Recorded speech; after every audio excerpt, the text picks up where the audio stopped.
What is up, YouTube? This is Zach with Dreamedia Home Theater. If you guys are not a subscriber already, make sure you smash that subscribe button down below and give me a big thumbs up on this video.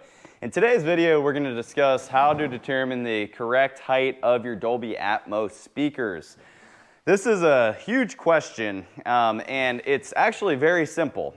Whenever you go and look at Dolby Atmos's website, they draw out exactly where the speakers need to go, and the appropriate height is actually ear level. So it's going to vary dependent on the type of furniture you have, as well as if you have risers and things like that in the space. So I'm going to be using this room right here. This is a project we're doing, a Sonos Faber installation with 7.4.6 Dolby Atmos, and I did a full installation walkthrough video on this for you guys, but I figured this would be a good opportunity to sit down and make a quick little how to determine the correct height of Dolby Atmos speakers. So I'm going to be utilizing this room right here, which is actually a retro installation and has a bunch of different type of seating in place, so we're able to go over a bunch of different factors in this space. It's not just one row of seating in a typical theater. So I figured this would be a great opportunity. Anyways, if you guys would like to purchase anything home theater related, make sure to reach out and show your support. We ship throughout the entire nation and would love the opportunity to earn your business. We have free consultations, guys, and an extensive preferred installer network throughout the nation. All right, guys, well, let's get into it.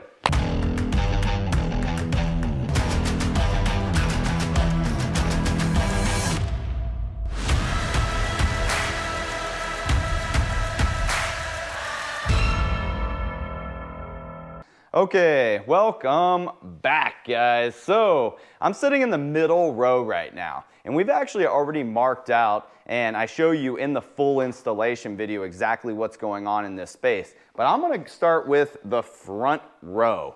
I'm actually going to physically move the camera and move my body up there to show you how we do it. So everything is in place in the correct location. What I'm going to do is go up to the front row, sit down in the seat, and take a tape measure from the floor, like this. And I had one of my guys earlier look at where my ear sits. I'm 6 foot, so pretty average sized guy. We took a look at exactly where my ear is, which I believe it was 46 inches. And then we went to our surround speaker and marked out on the wall to the left and the right 46 inches. Then what we did is, I'll kind of pan the camera over so that you can see. Then what we did is we mounted our plate, which on this particular speaker, you can see the left one's already mounted over there. We put that speaker and the tweeter dead center with our ear. So they mounted that plate dead center. Now, since this is a 7.4.6, we have surround rear speakers. Well, we also have a riser in place. You can see the guys are working on that right now. We have a riser in place. So we need to take that into account. So the next thing I did was come over here to my next row, sat down, and took my tape measure and marked it out. And we were sitting at about 56 inches, you can see right here, to my ear, which is ideal. So we took that into account. But in addition to that, we have a third row where he's actually going to be sitting at bar height. So he's going to be sitting slightly higher, which is typical for theater. Like, think about a commercial theater. You're gradually going up. And if you look at the side surround speakers in a traditional theater, they're gradually going up. So what we did is we just added an additional 3 inches to our surround rear speakers. So we're sitting at 59 inches to the center of the tweeter. So whenever those low-level effects are coming through, you're going to feel them at ear level, ripping through the space. And it's going to separate out your helicopter, your rain, things, explosions coming from the sky. All of that's going to be up high. I've seen in a lot of theaters where guys will mount the surround speakers pretty high up, kind of like a traditional 7.1, and what ends up happening is they blend in with the ceiling speakers, and you're not really maximizing your value.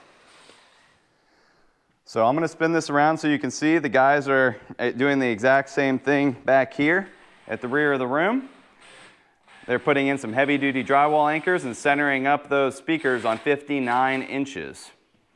And those are going to line right up with our front, left, and right speakers. All right, guys, well, that is a wrap on a quick and easy way to determine the correct height to place your Dolby Atmos speakers in home theater. You can take this into account regardless of if you're doing a 5.2.4 or you're doing a 7.2.6 or even maybe you're doing a 9.2.4. Regardless of how many surround low-level speakers you have, you want to line them up at ear level dependent on the gradient of the theater seating in each row.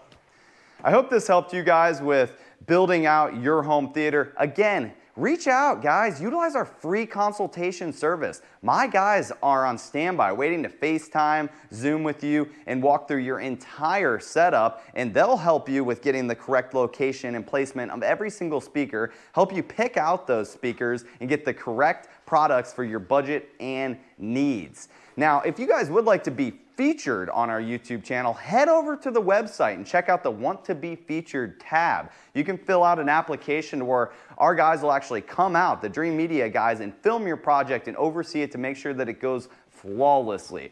All that we require is that you purchase all your product from Dreamedia and that you're located within the United States. All right, guys, if you like this video, give me a big thumbs up and smash that subscribe button down below. Till next time, this is Zach with Dreamedia Home Theater. Thank you for watching.